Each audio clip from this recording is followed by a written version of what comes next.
You are listening to the F11 Photography Podcast.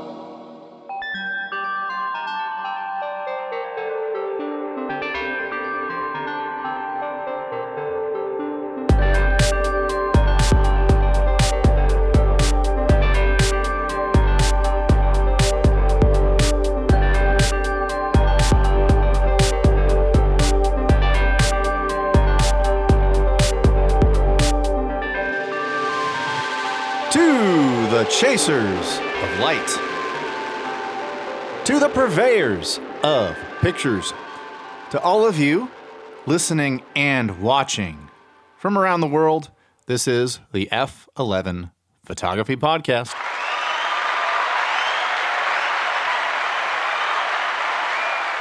I am your host, Kevin Deal, along with your other host, one Mr. Brandon Gorey.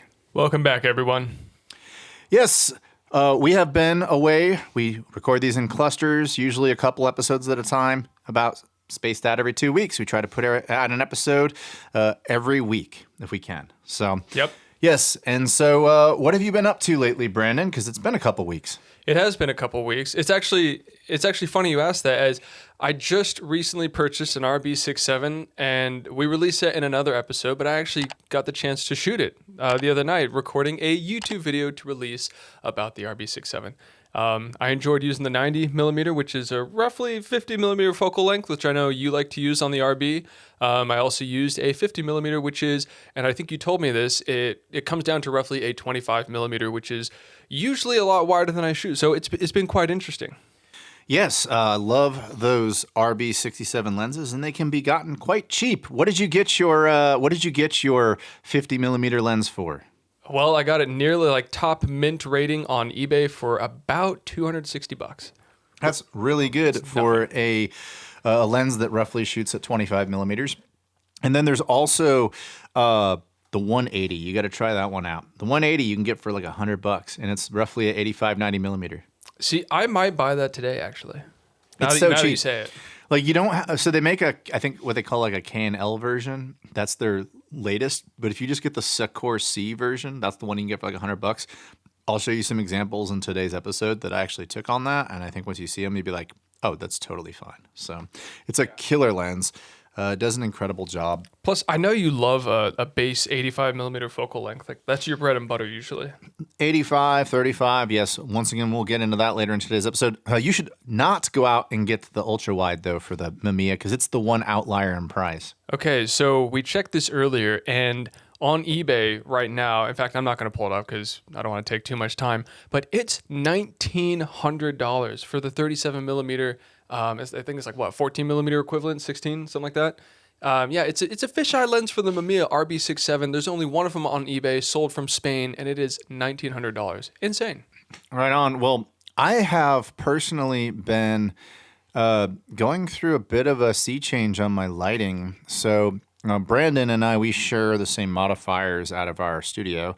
So Brandon's pretty familiar with how I like to shoot. I like to typically use a gigantic softbox. If I'm using soft lighting, I like to use hard lighting. I think I'm going to try something a little different, and I'm contemplating making the plunge, and I want to go out and buy an 8x8 foot scrim. And because I'm getting more catalog and lookbook style shoots that I'm getting booked for, and people are paying me for. And if I could just grab one of my Pro Photo, like my D1, put it up 14 feet in the air, and just shoot it through one gigantic 8 foot by 8 foot scrim, the lighting will be even. I'm really kicking around going that route. Yeah, I'll tell you what. It's funny you say that. Is as I was diving into book lighting. I really want that like super uber soft like editorial effect, almost like it's cloudy light, but just a little bit harder than cloudy light, so it still looks like there's intention behind it. And I was looking at scrims as well, and I opted to go with the book lighting, but it's interesting that you want to get a scrim because that's something I get immense use out of. And if you want to get it for the studio, I'd split cost on you because those things, the 8x8 are not cheap. Did you know that where we operate out of, they have 4x4s here that we can use whenever we want? Okay. So which is good for headshots. No, that's fun fact. I've asked for that on multiple times. I didn't like check the box for a scrim. I just asked in the notes, like, if you have a scrim, can you provide it for like 3 separate shoots? No scrim. So I assume we didn't have one. I know who to talk to. I'll get it taken care of.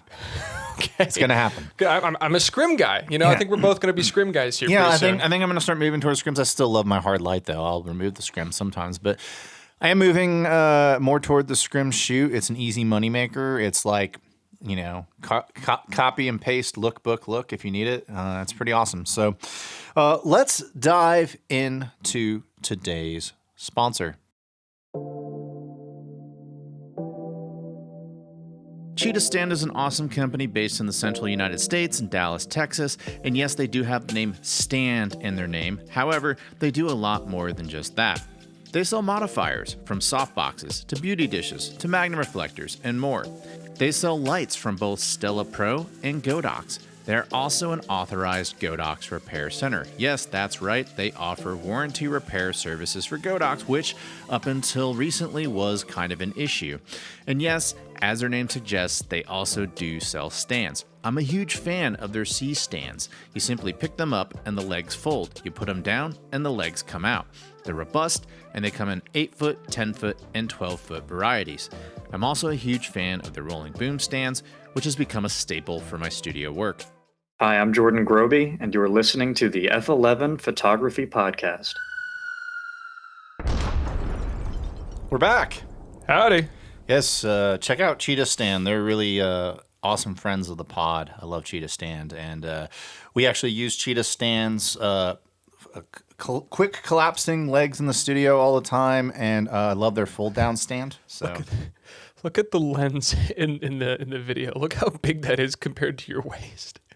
Yeah. That is ridiculous, dude. That's huge. I'm not compensating for anything. Yes, we're talking about focal length in today's episode. And so for those of you who are new, focal length is the distance from the lens when it's focused to infinity, the internal part where all the optics converge and go into the center, to your focal plane, or I should say your sensor, and your film or whatever you're shooting on. And yes, he's holding an 85 millimeter, but that begs the question. Crazy. That begs the question, because we can talk about perspective in today's episode. So he's using an 85 millimeter full frame right now. That's what's in his hand, and that gives you a particular look. This lens right here will give you the exact same perspective as the one he's holding. You could literally fit it inside. Yeah. This is a Sigma 56 millimeter 1.4. Now, yes, that is 1.2 and this is 1.4, and you have to use extra glass to get that extra 0.2 out of it. But if I were to take a shot with this lens and take a shot with that lens, especially if you're looking at an Instagram or something like that, a lot of times people won't be able to tell the difference much, other than the characteristics of the sensors of Fuji versus the sensors of Canon. But the reason I wanted to show you that example is because when we have this conversation today about focal length, we're not really going to be having it necessarily about the actual focal length. We're going to be more having it about the perspective, situational use. Because if I'm going to do like a head and shoulders shot with an 85 on my Canon, I'm going to be using a 56 on a Fuji because it's a crop of a 1.5. And so the examples we're going to show today are from perspective, not necessarily millimeter distance, because that's a whole nother conversation altogether about how compression works at particular distances, how depth of field works at particular distances, and we could definitely bore you to death with that with a whole conversation. But today we're going to be talking about situational. Oh, I burped. There we go.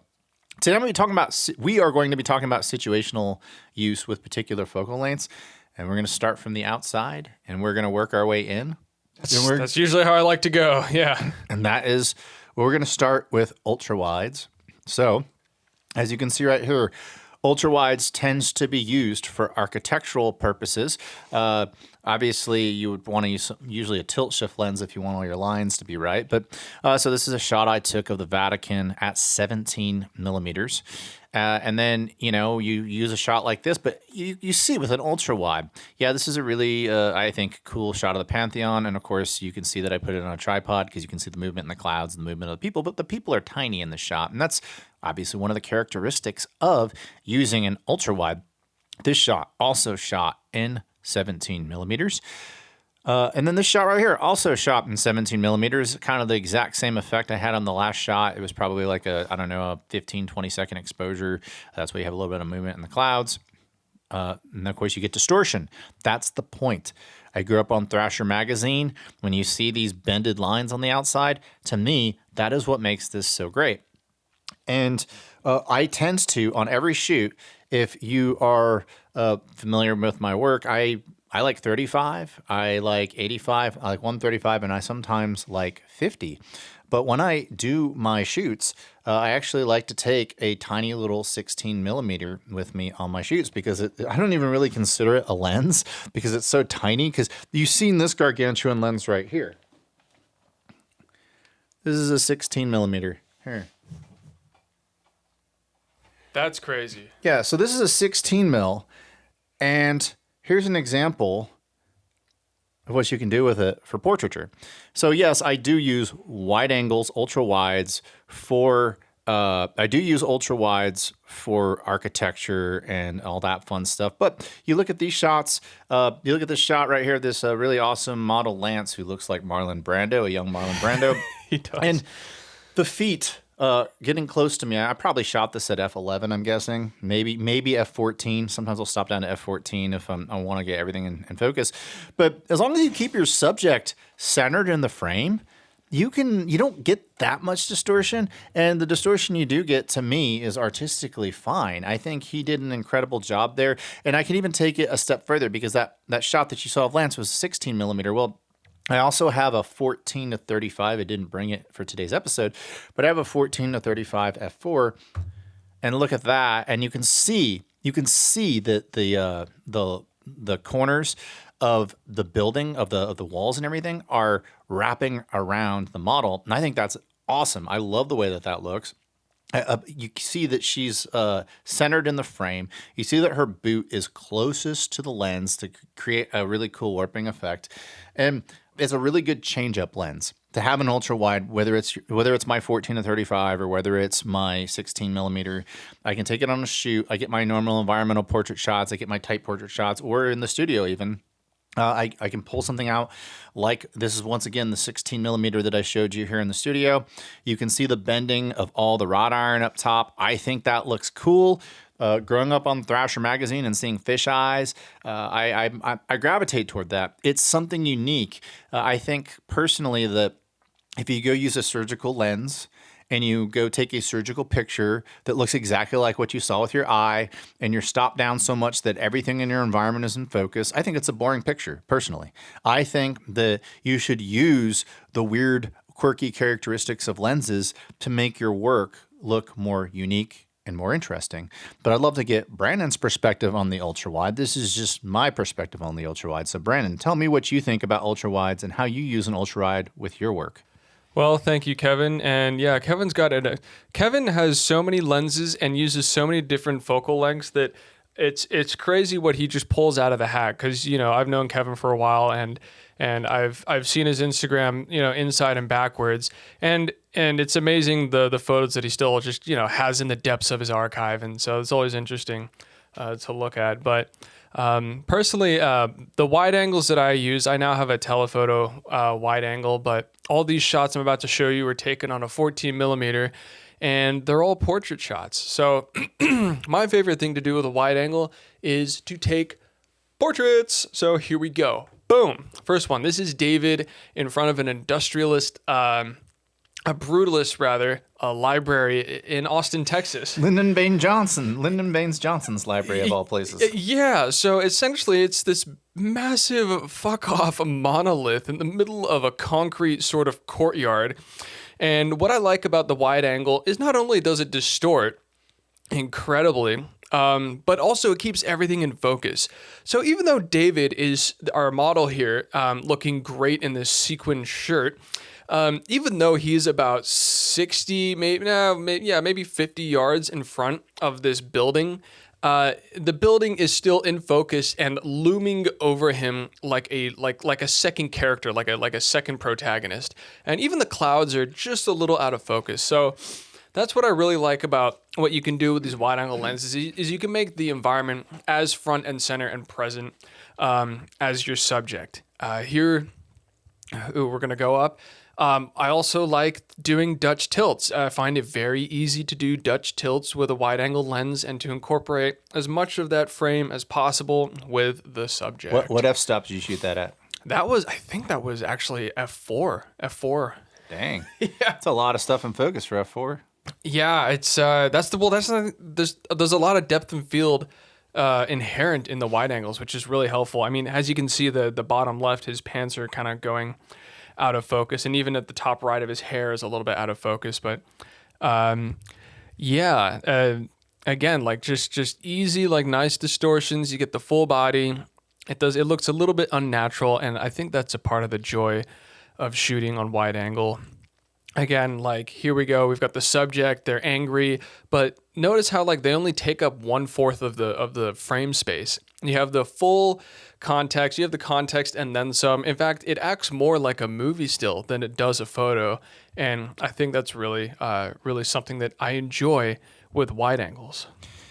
Yeah, well, I agree. I love that ultra wide work. I think it looks amazing. Because of my time shooting landscapes, I've evolved into incorporating it into my portrait work, and I think Brandon has also proven that you can really do some cool stuff with ultra wides.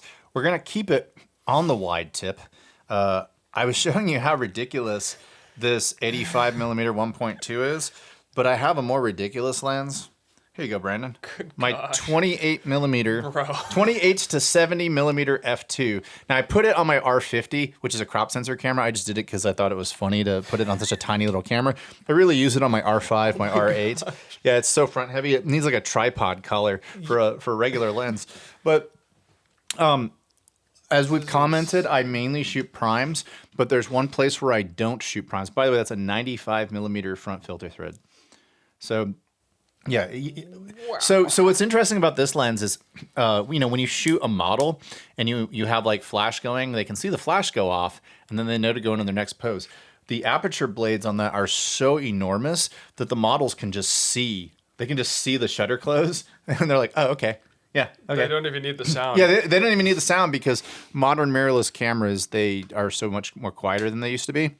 And so they just can see this. They can literally see this open and close, and they know to go to the next pose. But the reason I'm referencing this lens is because the next focal length I want to talk about is 24 and 28 millimeter. Now, I shoot very little 24, but I shoot a lot of 28. I'll show you some examples here of 24. I think there's one or two in this whole story. I'm going to show you this whole little slideshow, but shooting at 28 millimeters to me, I prefer 28 over 24 because I think it pulls my subject a little closer. So we're looking at a shot of Deontrez, who's a really great model, and he's sitting in between a bunch of mailboxes. And it's to me, it's about as wide of a environmental portrait lens as I would want to use. And then you start getting into ultra wide where things start bending and getting crazy. Things start bending here on a 28. As you see the shot of Malika, she's in a big mud pit in a nice dress that she's dirtying up. I think 35 would have been a little too tight for this shot, and I think it would have lost her at 14 or 16. So I think that having her 1/3 off right on the frame, I think actually works really well for her on that. And then I get hired for like lifestyle shoots. So this is a lifestyle shoot I did at a really upscale hotel in Austin. And we wanted a picture of a model on a bed with a glass of wine, and so we got that, and it was able to pull it off at 28 millimeters. But another really cool thing about this lens is here's a shot I did at a wedding at f2, so you can get everything out of focus. I isolate the bride and then immediately zoom into 70 millimeters and hit the groom. Now I did crop that a little bit because that really is about a 105 millimeter perspective, but I did it at 70 at f2, so it might as well have been a 105 at 3 or something like that. Still good isolation. You can see him seeing his bride walking down the aisle. I think you can use it as a documentary, like you have big groups. I think 35, which we'll get into in a minute, is better to use as an environmental portrait lens for one person. But as you can see right here, there's a group of groomsmen and a father holding hands with rim light hitting their arms as they join. And I think 28 indoors f2 is the perfect perspective here. I think I may have actually been stopped down to like f4 or something like that, and then I just upped my ISO. That's a really important point you made for a lot of people is 24 is great for environmental portraiture for more than one person. That's a great rule of thumb. Although in this case, it's 28. 24 or 28. I mean, these shots that you're seeing though, these are all 28. This is the father of the groom buttoning up his button right before he walks down the aisle, and then I immediately move into bikini. Yeah. So also good. I was in a mansion, and this is a cool shot I did from a balcony, and there was supposed to be a bar put in here, but they hadn't put it in yet, and I really just liked the how bare it was and how easy. I mean, I thought it looked cool. All the shapes and everything. It creates kind of a triangle, and she's kind of in the middle of it. And once again, 28 millimeter. Once again, you can get kind of close with it. Yeah, her nose might be distorting a tiny bit, but I think it's an artistic decision here that I think is great. Now we're moving. So we're going to move camera systems though. So everything I showed you up to this point was a Canon R5 or an EOS R. What you're seeing right now is the same perspective shot on the lens that Brandon just got, which was the Mamiya RB67 50 millimeter f4.5. This is T-Max 400, and this is basically a 25 millimeter equivalent. So as we are on the subject of 24 and 28 millimeter, this is smack dab in the middle. It's a 6x7 versus a 2x3. So you can see there. And then we're moving on to APS-C now. So I have a Fuji, hold on. I have a Fuji X-H2, which is an APS-C camera, and it shoots at a 1.5 crop. And the 1.5 crop on this, in order for me to get at about 28 millimeters, I actually have to have a lens that's 17 millimeters. Now, it's not shooting with all the compression characteristics and bokeh characteristics and focus fall off as 28, but the perspective is 28. And so this shot that you see right here of this lovely model Lauren, I tilted it a little bit. You can see the under her leg. You can see that the horizon is basically at like a 20, 25 degree tilt. And I think that adds to the shot. I think it's a really good. I think like Brandon had brought up the Dutch tilt with a 14 mil and a 24 and 28. I think all lend themselves well to tilting, like you see in the shot. And then also, remember I said that I shoot on a lot of primes. So yes, the last shot was shot on this Tamron 17-70, which is the equivalent of a 24 to 105, 2.8 throughout the entire focal range, but Fuji also makes a pancake lens, which I did not bring, that's an 18 mil, which is also about 28 mil. It's only 1 millimeter longer than this. It's just an f2 versus an f2.8. And same session, different look. Took a shot, hit her with my B10, my Profoto B10. I purposely wanted that kind of artificial look out of it. That was what I was going for with that particular shot.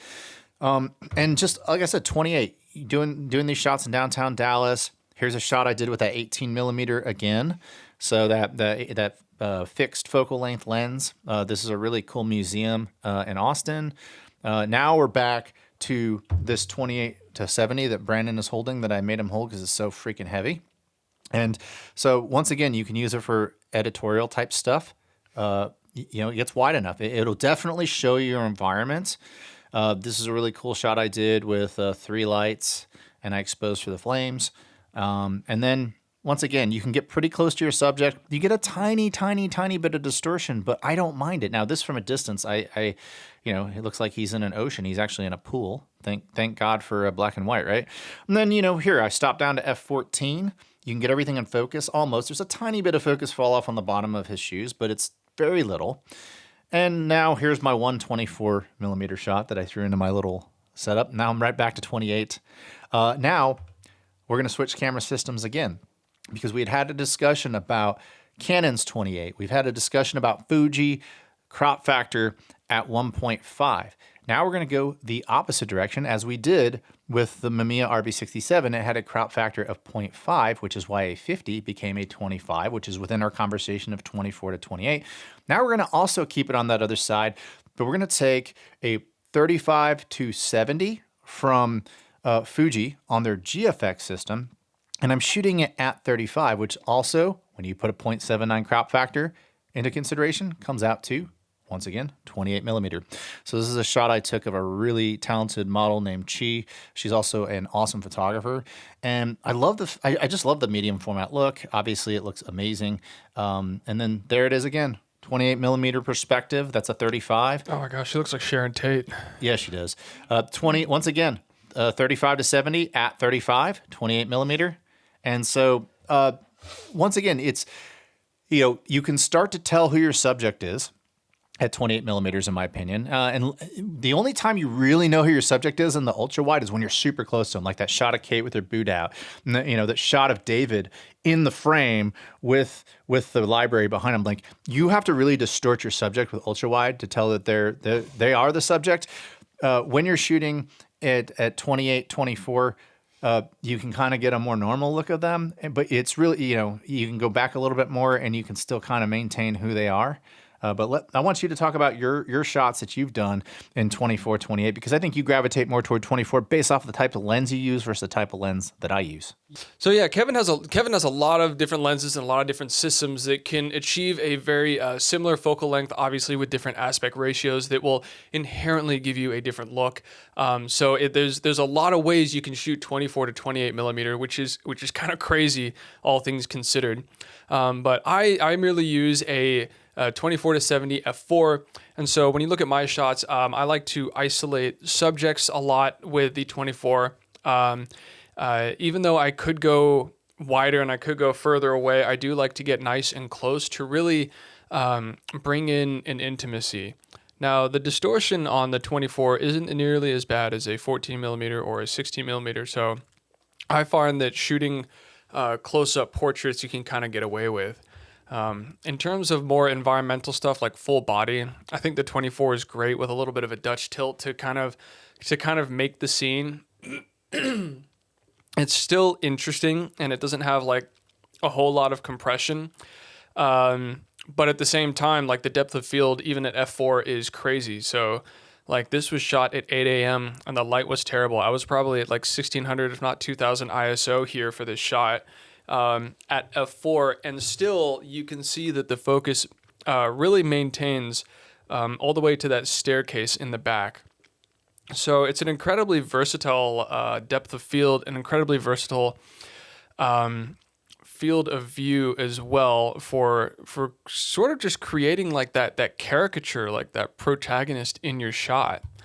And in terms of using it for like street photography, it's fantastic for, again, just kind of like showing scale and just, telling a story with a lot of leading lines. Of course, you've got a lot of space to deal with. You've got a lot of point A to point B to move to. So this is obviously a vertical shot.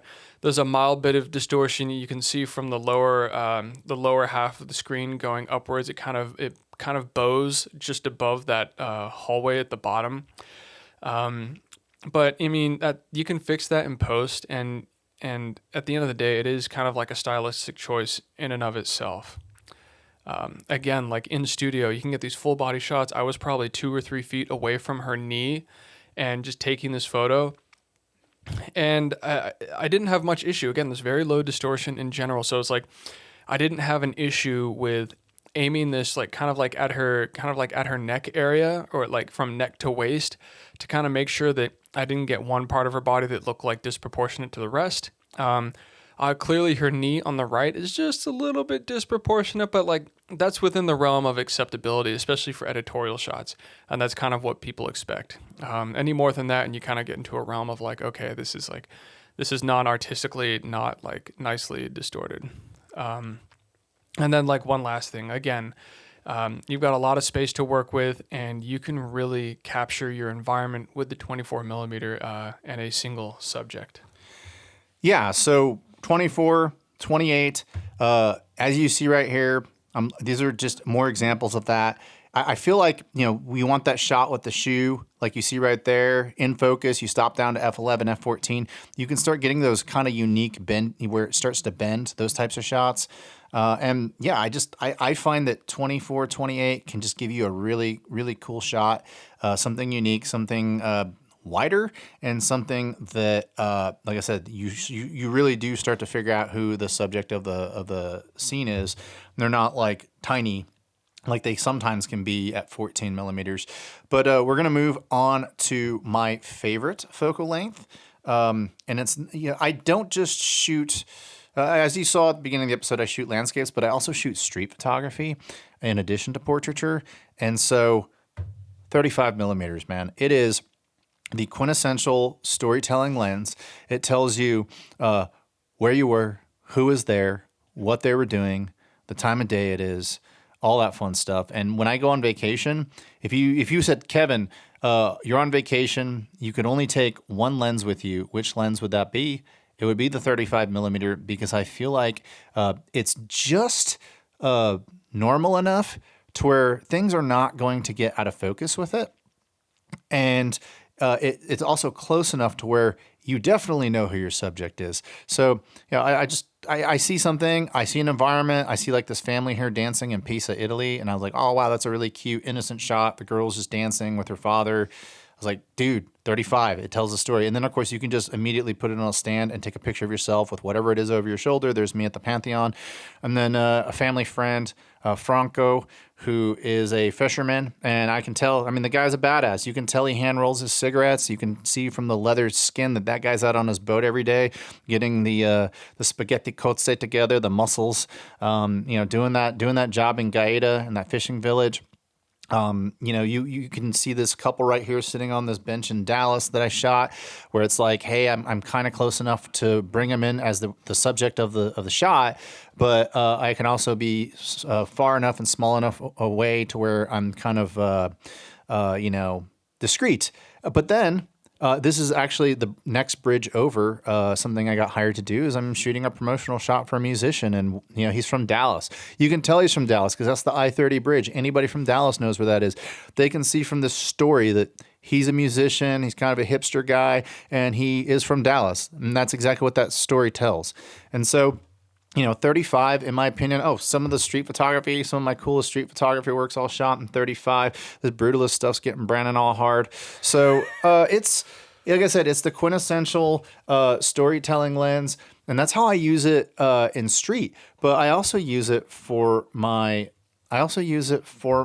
portraiture work in the studio and on location. And so, as you can see with these examples, it's just they're wide enough out there to where they're not distorting, but you can get your use of negative space. So you see this shot right here. I'm pretty close to the subject, but she's not distorting. This is actually shot on my Fuji 45 millimeter, which is their version of their 35 millimeter. Once again, these shots right here of this really awesome Belarusian model, Alina. I love the way that those turned out. There's a shot at the DART bus station, or DART train station. The shot that I did in the studio utilizing negative space. You get all of that out of 35 millimeter. And so, like I said, 35 to me is the ultimate storytelling lens. I'd love for you to talk about your use of 35 millimeter, Brandon. Yeah, I think Kevin really hit the nail on the head. Is it like 35 is such an easy storytelling lens. The reason, in all my film photography and all my with all my film SLR cameras, I've replaced all my 50 millimeter lenses with 35. I rarely ever use SLRs for anything other than taking with me to locations, seeing friends, taking it with me to go grab a bite, to go grab a coffee. If I'm traveling anywhere with my family, I usually have my 35 millimeter with me. And so in light of that, I'd like to show you a shot from England. These are my two brothers. We went on a walk during a sunset in Staffordshire in England by my nan's place. And, it's just one of those things like, okay, the light's hitting them well. We've got light playing off of the plants, the foliage and whatnot. And we've got a leading line of where they're going. We've got light bouncing off, rimming their heads and their hair. And so it was a quick pull up, snap, put back down, back in the moment. And you can tell it just captures the essence of the moment. it was a little bit brisk. The warm was definitely the sun was definitely warm. You had a sunny day in England. Good job. I know, it happens every once in a while. Same thing here. My two brothers were wrestling in Wales. It was a very easy decision to just bring up the camera at 35 millimeters and kind of just go, boom, shot taken. It's all there. For street photography with a point and shoot. There's a reason that most point and shoots are at 35 millimeters is because it is a great focal length for capturing the story, the environment, and the scene that's unfolding in front of you. And speaking of the scene, here's a scene of a girl, Landry, getting out of a pool. I shot this on Fuji Extra 800 and converted it to black. The grain is fantastic, but again, you've got the story. You have the leading lines coming in from the frame of the pool thing, and she's coming up it, and the story is as much about her environment as it is her interacting with her environment. Yeah, and for new photographers maybe watching or listening to this podcast, a lot of times when you start off in photography, people will say, hey, you're starting out, you should get a 50 millimeter lens. I disagree, and here's why. Chances are, if you're inexperienced at photography and you walk up to something and you want to take a picture of it, you'll probably find yourself 1 or 2 steps too close to it. So when you put your camera up to your eye, you're like, oh, I'm a little too close. With a 35 millimeter, that's not a problem because the 35 millimeter is slightly wider than a normal field of view. And with modern mirrorless cameras being at the high megapixels that they're at, who cares if you're a little too wide? Crop it. And so I think that 35 is actually a lens that makes you a better photographer because it makes you think about your environment in relation to your subject a little bit more. I think 35 is like the first focal length, like it's the focal length where there's no doubt who your subject is. 28, you start teetering. 14, you could lose it. 35 is the first focal length where there's no doubt who the subject of your story is, assuming that you frame it correctly. And that's even true when you take something like that and you throw it onto a film camera like an RB67. So here's some 6x7 examples I did on the 90 millimeter, the 3.8. And you can definitely see more negative space, more environment around the subjects. And I love using the 35 millimeter focal length, like this Portra 400 shot here in downtown Austin, styled super well. Love the way I love the way it all turns out. I love shooting at that 35 millimeter equivalent focal length, which of course on a Mamiya RB67 is 90 millimeters. So I think we're going to move on from 35 millimeter with a slightly wider than the normal field of view. And we're going to go into the normal field of view, which is 50 millimeters. So when you have 50 millimeter, you take that lens, you put it up to your eye. What you see is usually what you get. And we're going to start today when we're talking about a quote unquote normal field of view. We're actually going to dive into a different format right now, and we're going to dive into the Hasselblad 510 CM. So here are some shots. Now, I will say that I don't shoot 50 as much as I shoot 35 or 85, which we'll talk about later, but I seem to, when I do shoot 50, I seem to get it somewhat right. And with 50, your subject really is like it's indisputable who is the subject of the photo. They are definitely there. You start to actually see a little bit of compression, and you actually see some pretty good isolation start happening at 50 millimeter. If you don't have a super high dollar lens, you can go out and buy the nifty 50 on a Canon platform for $100, $200, and you're going to start getting isolation, really good isolation with your subjects. And so that is what I love about this. Now, that is shown from the perspective of a Hasselblad, like I said, the 500 CM series. I love shooting 50 millimeter on Canon, as well as the Fuji GFX. So here are some shots of Canon, the 50 millimeter, which it's a darn sharp lens. The 50, I use the 1.2, but you can just as easily use the nifty 50. I actually did a video on the nifty 50 being used with my R8, and I put it up against the 51.2, and the differences were not that great, except the prices are about $2,000 more. There's that Marlon Brando looking guy again. He totally looks like young Marlon Brando. Yeah. Oh yeah, Stella. So that's some of my 50 millimeter work on Canon. And then I'm finally going to show the same perspective, because this is really about perspective as much as it is about focal length. I'm going to show you some work that I've done on my Fuji GFX. And it's interesting because I actually gravitate a little bit more toward the normal field of view on Fuji than I do on Canon. I actually shoot quite a bit. This is a 63 millimeter on the GFX. And I think that 50 millimeter or 63, whatever, on the GFX is a fantastic focal length. Here's one example where I kind of show environmental, but I really start gravitating way more toward my subject than I do toward my environment. Although I did like the way that environmental shot turned out. I thought that was a pretty cool one. But yeah, here's some more examples of it. Now, one of the things I do love about shooting on the Fuji is that because the depth of field on it is more shallow, I can get more of a dreamy, out of focus background, like you see right here. That's the 50 millimeter, and I'm pretty far away from her. I'm a good 10 feet away from her on a 50 millimeter, and that maximum aperture on that Fuji GFX lens is a 2.8, and I can still throw the background out of focus standing 10 or 15 feet away at 2.8, because it's more or less at that point it's almost like an f2. It's almost like you're shooting at f2. And so, yeah, that's a pretty cool lens. I love shooting. I guess that's just a medium, normal field of view lens. I like shooting it. I seem to do okay when I do shoot a 50 millimeter or its equivalent. I just don't favor it as much as I do 35 and 85. But Brandon, maybe you can comment on some of your work that you've done at 50 millimeters and tell us why you love shooting at 50 millimeters. You know what? It's kind of interesting. 50 millimeters for me is kind of just it's ordinary. I started on 50 millimeters.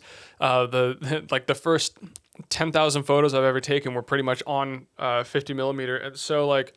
At this point, I'm pretty indifferent towards 50 millimeter. I don't like if I happen upon it while I'm using my zoom lens, fair enough. But it's a very innate lens. You know, it's like when you shoot in a single focal length long enough, you kind of just like see it. So I use it basically for like contextual portraits, not necessarily environmental portraits. I wouldn't say that, but like contextual. So this is shot on my f5 using Fuji Extra 800. Here you can really see that grain profile of the Fuji, the lower quality film. And then moving on, like again, okay, we're in the studio. We're isolating subject here. We're blurring out background. I think I shot this at like a 2.8 or something like that. And you know, it is what it is. Like it's a great portrait lens. It does the job well. I don't really like need someone to dress up like super differently to shoot on 50 millimeter. I just kind of need that top half and the head to be, you know, where all the characteristics are. This character obviously based off of Bricktop from Snatch. Yeah, I got the glasses. Little piggies. Yeah, and so. Yeah, that's my ex-girlfriend. I just decided to get some Bricktop glasses about 6 years ago, and it's just like, all right, you know, I was in my Snatch phase, and I was like, all right, we're just gonna put this together. Again, just like very, very drawn to the eyes. That's how I use 50 millimeter. I've tried taking more negative space, like environmental stuff, taking 20 paces backwards, and for me, I don't like the way it compresses. It doesn't compress enough for me to the point where it's a statement. And it doesn't have really much like a depth of field isolation for me, at least on a standard full frame, to where like it's a statement either. It's kind of just a blah. So the only real way I feel that this lens portrays stuff or articulates things is up close to where you can kind of just get the details of the face without really any distortion. Unless you start playing around with the color, like you did here, and you start playing with props, and you start to bring in the narrative into this small space that you do have. 50 millimeter, you're not going to get a lot of compression out of it. Where compression starts happening is at your equivalent of 85 millimeter, which is probably, it's probably tied as my favorite focal length. It's definitely my money-making focal length. It's what people hire me for the most, because when I take on a prospective client and we're in that discovery phase together and we're having conversations about their goals, I always try to say, hey, do you picture yourself using me? How do you picture yourself using me, or me using my camera to make you look better? Pick 5 of your favorite photos of mine. And inevitably they choose either something shot with a Canon 85, the Fuji 110 on the GFX, which is their equivalent of an 85, or on like a 56 on the Fuji XH2, which is also about the equivalent of an 85. So Fuji 110 f2. This lens is insane. It's gotten me a lot of my best work. I just, when I go through and I pick my favorite portrait shots I've ever taken, it tends to be an awesome lens. Now you see something like this, it's okay to get back with an 85. It really is. I love using an 85 as an environmental portrait lens, and I don't think people do that enough. I think that if you use it as an environmental portrait lens, you can get some insane results with it. I'm going to show you why. I tend to use my GFX more in the studio than I do in environmental portraits, but my Canon RF system, my R5, which I'm about to show you, I use that all the time on location. And a shot like this, I mean, you can just see, like, here's this sliver. Focus fall off starts here. Focus fall off starts here. Insert subject in the middle. 1.2, everything is razor sharp. And it's just kind of a cool look, and people like it and they hire me for it. And that's the look it can give you. You can also stop down with it. So I'll show you an example of that. That's f8 at a, waist up type of shot. You can read out the letters, the Paramount there, so you can still see it as an environmental portrait shot. And then if you do have stringy lights in the background, you are obligated to shoot this thing wide open because the bokeh looks insane on it. But we were talking about compression. Look at this type of shot here and how close it brings the mountains into this little barn area. And then back to, of course, using it as a headshot. And yes, of course, you slap the 85 millimeter on for headshots. But here's just another example of me using it, stepping back. We have a 750 square foot studio that we use, and it is far enough not only for an 85, but a 135. And so if you have the space, I just think that there's a unique perspective about this shot with his body, especially when you get down low. When you get down low with an 85 type of lens, I just think it does some interesting and unique things to the body. I also think with compression, you look at a shot like this, you can't do this shot with a 35 or a 50. You're not going to get lines that straight. Those lines, I did not do any sort of keystone correction on this. This is just how the 85 1.2 renders this shot. Now, I was at least 100, 150 feet back when I took this shot, but I don't think this shot would have been as powerful with a 50. I don't think this shot would have been as powerful with bending lines like a 35. Now, a 35 doesn't have a ton of bending lines, but they do start to bend. Another great thing about 85, of course, is let's say you get hired to be like a sports photographer, you're doing some lifestyle type stuff. Use this thing all day long with these types of shots where you get low to the ground. It's all, isolation. There's nothing. It's just out of focus in the front. You got some rips dude, same guy that Brandon worked with earlier, pumping iron, and then boom, liquidation in the background. The models love those shots. And then, of course, in the studio, it does amazing work, editorial. It's just an incredible looking lens, in my opinion. But why don't you talk about some of you? Actually, before you talk about some of your 85 work, I do want to just very quickly, because you just got your Mamiya RB67. Yeah. I wanted to show you a few examples of what you could expect with that really cheap ass $100-ish lens. Yeah. So, I mean, these are cool shots. There's another example of environmental portraiture that I did, a Portra 400, and then there's a Ilford Delta 100 shot. You can get that nice, beautiful mid-tonal look. That is insane. That's the quality. That is. I thought those were digital. No, my that's Ilford. That's why I love shooting Kodak, but I love shooting Ilford Delta because I think the mid-tonal stuff on the skin is just you cannot touch that. Kodak, I love Kodak, but Kodak does not do mid-tonal stuff like Ilford.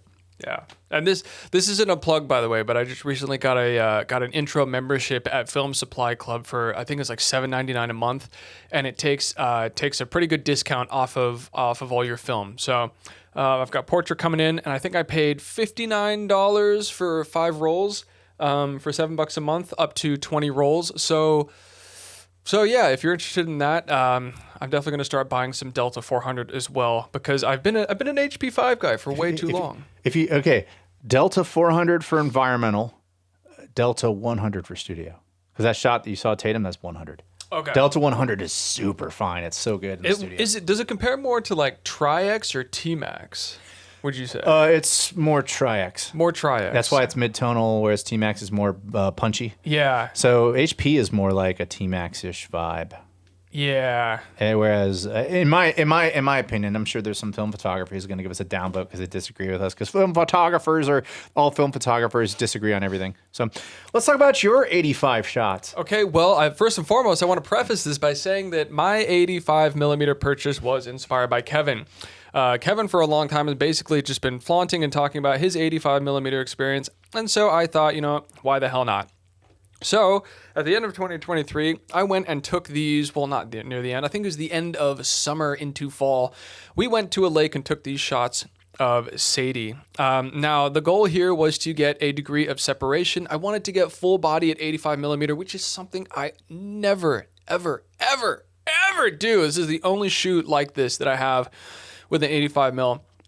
And so, yeah, we wanted to get some full body shots, and really just the clouds showed up that day. The water showed up that day. The wind showed up that day. And so we wanted to capture as much of that as is possible. And then again, like that depth of field, that separation that you can get here, I think I went down to 1.8, and we had a sailboat going by. And so I'm like, okay, like Sadie, do whatever you're going to do. I'm just going to capture this sailboat going by, and Sadie did whatever she was going to do. So now we've got this like interesting shot here, and then boom, there we go. We got eyes along the horizon, great depth of field separation. In hindsight, I think it also would have been totally bitchin' to just bump this up to like F11, bump the ISO up to like, 1600, and just get that sailboat compressed as hell right there as well, get it all in focus. But no, the 180, the 85, this was cropped in a lot using the Viltrox 1.8. And again, like $400 lens. It's a $400 85 millimeter lens, and on the Nikon Z8, it's absolutely fantastic. And I just love the depth of field separation here, because you can see that the clouds are there. You can see the sort of focus fall off on her far shoulder and her far clavicle. And I think it's just beautiful. It's a nice range for a good portrait, and I think it does a lot of justice to the model, and you can still make it environmental, as Kevin was saying. Yeah, I love using it as environmental. We're going to compress things a bit further now, and we're going to move to a focal length that you like a little better than 85, or at least you have much more experience with it. But I'm going to show you some examples of how I use 105 a little differently than Brandon uses 105. So, as I've already talked about with the 35 millimeter focal length, I like to shoot street photography. And a lot of times you use what you have. And when I go on vacation, I will use a 35 prime, but I also use like a 24 to 105 with Canon. So at 105, I think I can take some pretty cool portraits with it, some cool environmental type of portraits with it from a distance. So here's a guy reaching in his pocket in Termini, Roma terminal in Italy, getting some smokes, getting some lung darts, some cancer sticks. I love smokes. Yeah. No, you don't. And I try to do one of my styles with street photography is I like to slow my shutter speed down. I like motion to happen, and I like my scene to be frozen.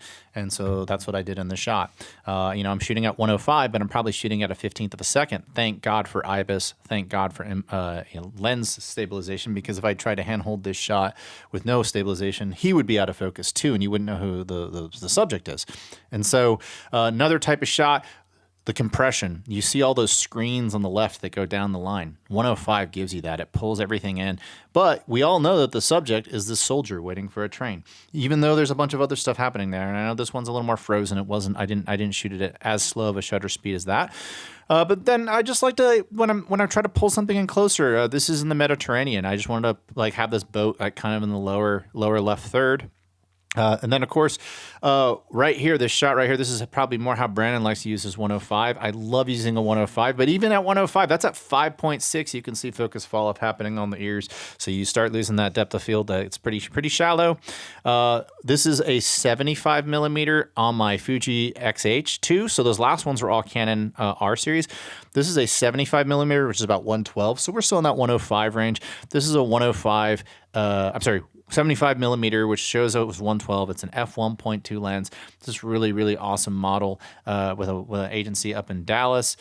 Jake, there's another shot of him with not in the pool, but look at how much 102 will give you. He's just standing there in liquefied heaven.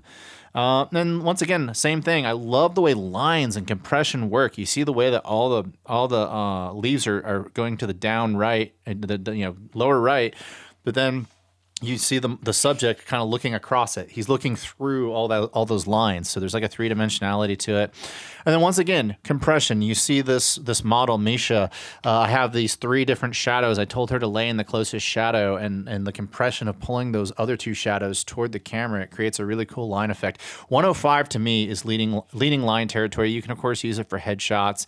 There's another great example of it. But this is the example that I want to show for compression. It features it the best. In this shot, you see 4 different villages, 4 cities. You see down here, just above the foreground into the midground, you see Varena. Then you see Vezio up on this hill. There's a town on the upper right, that's Vezio. Then you see Perledo, which is where me and my family stayed. And then you see, it's not the Bologna, like the large city of Bologna, but a tiny village called Bologna. This is all on Lake Como in northern Italy, just northwest of Milan, due north of Milan. And I mean, right there, you see 4 towns in one shot at 105 from a boat. And just for those of you who care, my family was staying right there. That's where we stayed. So we could see our house from here. It was pretty awesome. And that's what I love about 105. 105, to me, is 85 compresses. Don't get me wrong, 85 compresses. But 105 is where you can't ignore compression. Compression is king. Compression is happening, and that's what I love about it. Now, Brandon uses 105 a little differently than I do, and I'm gonna have him talk about it right now. So if you go on YouTube and you type in 105 millimeter uses, basically you're gonna get a bunch of people telling you, oh, it's a great portrait lens. You need to use it for portrait. That's what I use it for. So I don't have the cool compression that Kevin's got in Bologna or whatever, or near Lake Como where you can see 4 different fucking villages and my house is there. Woo, No, no. Instead, we have Victoria. So yes, I use it for very clean, very nice, just elegant portraits. I believe this is the same Nikon lens that Stephen McCurry, whatever the hell that dude's name is, used to shoot the Afghan Girl, which is a very popular image that circulated in the world in the 2000s. Again, yeah, it's just nice compressions, nice fall off. I mounted my old 105 millimeter AIS film lens to my Nikon Z8 and eyeballed this image. Same with this one. Again, absolutely perfect. Just proof that film lenses hold up in the modern world and just deliver an impeccable, delicious portrait. I think I shot these at f8. If not, probably f8, because the depth of field would have been an issue if it had been any shallower. But yeah, just it's very simple. It's very direct. There's no question of who the subject is, what's going on, and how that plays with the audience. Obviously, the focal point is the eye. We've got half the face in the shadows, and the background is a very mild gradient with an overall rough teal and orange grade. It's a very simple shot. It's very elegant. Victoria did her part, and I'd like to say that I did mine and the lens did its. Now we're going to move further down further up the millimeter scale, and we're going to go to what is probably my favorite, tied with 85 and 35. I don't use it as much because it's a specialist focal length, and that is 135. The thing I love about 135 millimeters is there are things in your mid, foreground, and background that can be pulled together that no other lens, in my opinion, can do. Not like this, because I think once you get to 200 mil on portraiture, it's too intense. But I think the 135 is that perfect nestled in between. So the shot that you see right here of Brandis, she's a really great and talented model here in Austin. I love the way that this water is hitting. I love the fact that her closer elbow is out of focus, her further away elbow is out of focus, but then you got this beautiful sliver in the middle. I love shooting through things with 135. I think it's like the perfect focal length for when you need to shoot through things. And yeah, it's a fantastic focal length, but it really is mainly for outdoors. I will show you some examples of some indoor stuff. But the bokeh, you look at those bokeh balls over her shoulder. It is a beautiful focal length. Now, this is a 135 f1.8, but look at the way it compresses. And using it for street photography, look at these leading lines, like these little barriers. So this is right out in front of the Bellagio in Las Vegas. And you just see these leading lines and just the way it compresses. It's such a beautiful focal length for pulling things closer together. Look how close that bus looks to her. That bus is probably 30, 35 feet away from her as she's hula hooping, but nope, we're going to pull it right in and it's going to look amazing.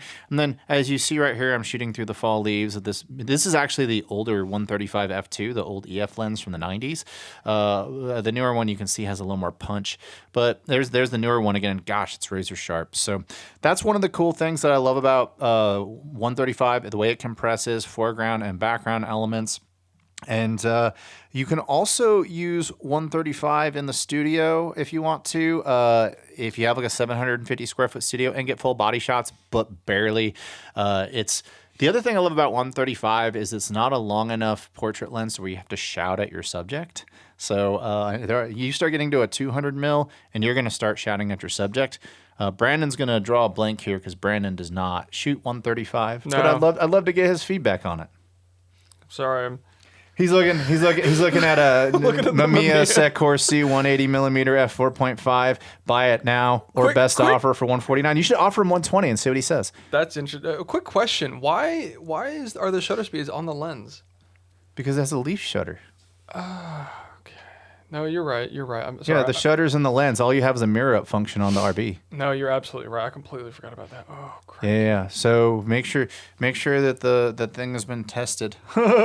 So so Brandon doesn't have much of Brandon doesn't have much. I'm not a compression guy.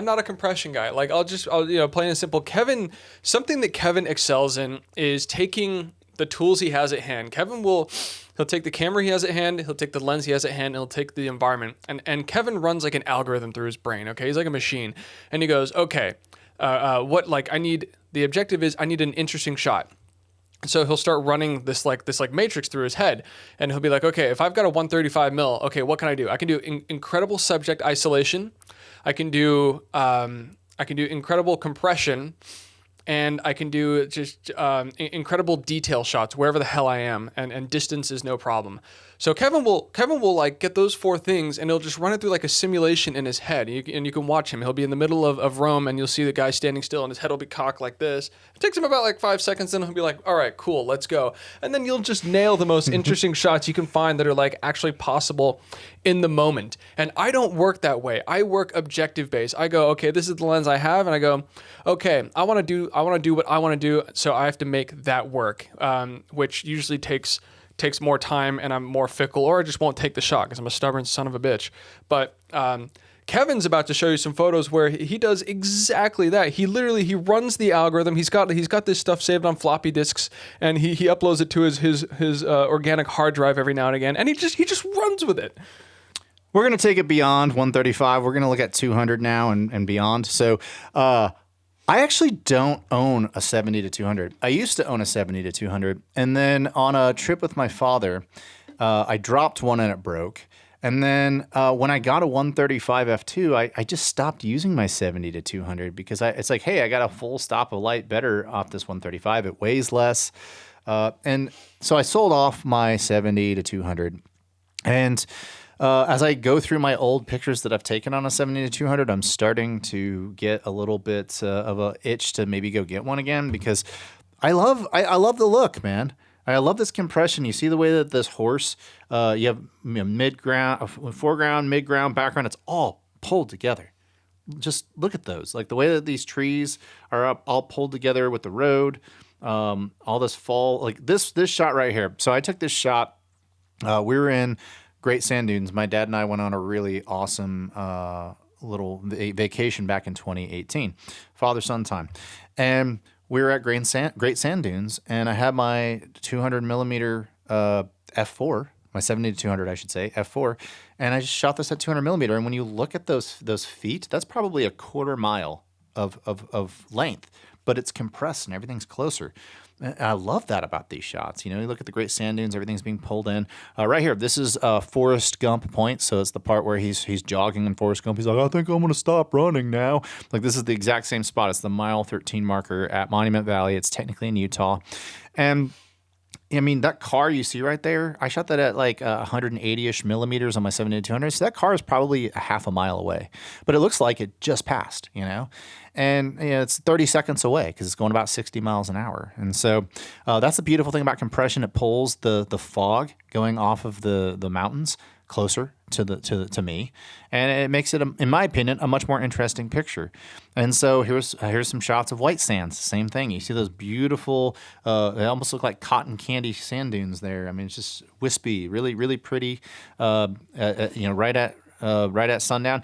This actually is one of my favorite shots I've taken, and not because I think it's a very well done shot. I just think it's a shot that really taught me a lot about compression. When my father retired from the airlines, his very last trip was we went to San Juan, Puerto Rico, and we're in Viejo San Juan, old San Juan.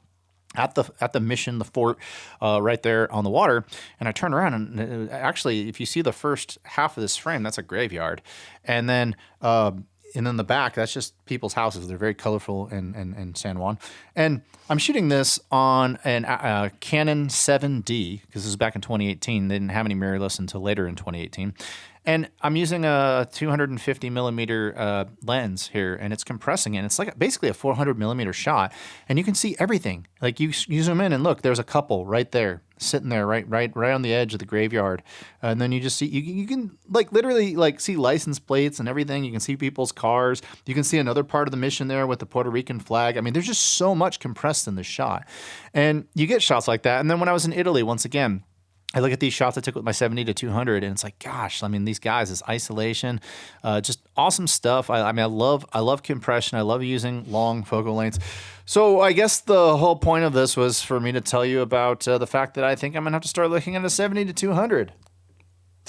Brandon took one look at the price of 70-200s, and he was like, nah, I'm good. I nearly spent that much money on an RZ, but I decided against it because you thought better of it. Because the electrical failures too. Well, the summary... Yeah, that's a great shot. The summary of today's episode, I want you to look at the shot of the chimney. This is the chimneys. These are out there in Monument Valley. This is the chimneys at 200 millimeters. This is the chimneys at 70 millimeters. And this is the chimneys at 35 millimeters. And that's the point. What lens are you going to use to complete your objectives? When you're thinking about, hey, I got a photo shoot coming up. What am I trying to achieve with this photo shoot, right? When you're thinking about those sorts of things, just think about what lenses work best for you. I know some of you just slap on your 24-70 or your 24-105 or whatever, but a really good exercise, if you really want to learn about focal length, is slap on a 35 and go do an entire shoot in 35 and just do that one shoot in 35. Do 2 or 3 shoots in 35. Do the same thing with 50 millimeters. Do the same thing with 85 millimeters. I forced myself to do entire shoots in 135 millimeters outdoors. That is a bit of a challenge because there's really only certain types of ways you can get 135 to work. But it teaches you about yourself as a photographer. It teaches you about focal length, and ultimately, it helps you grow. That does it for today's episode. We thank each and every one of you for listening and watching today. F11pod.com is where you can find us. Of course, F11pod is also our handle on all major platforms. You can also, of course, subscribe on YouTube. We would love it if you'd subscribe on YouTube. Even if you're just listening on Apple, Spotify, or any of the other major podcasting platforms, we would appreciate the subscription on YouTube. We're moving more in that direction. And until next time, kids, my parents' present to me for Christmas was a shirt that says, "Chase light and not algorithms."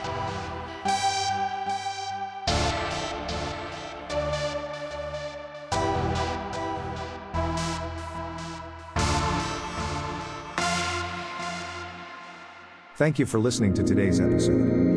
For more information about this podcast, go to www.f11pod.com.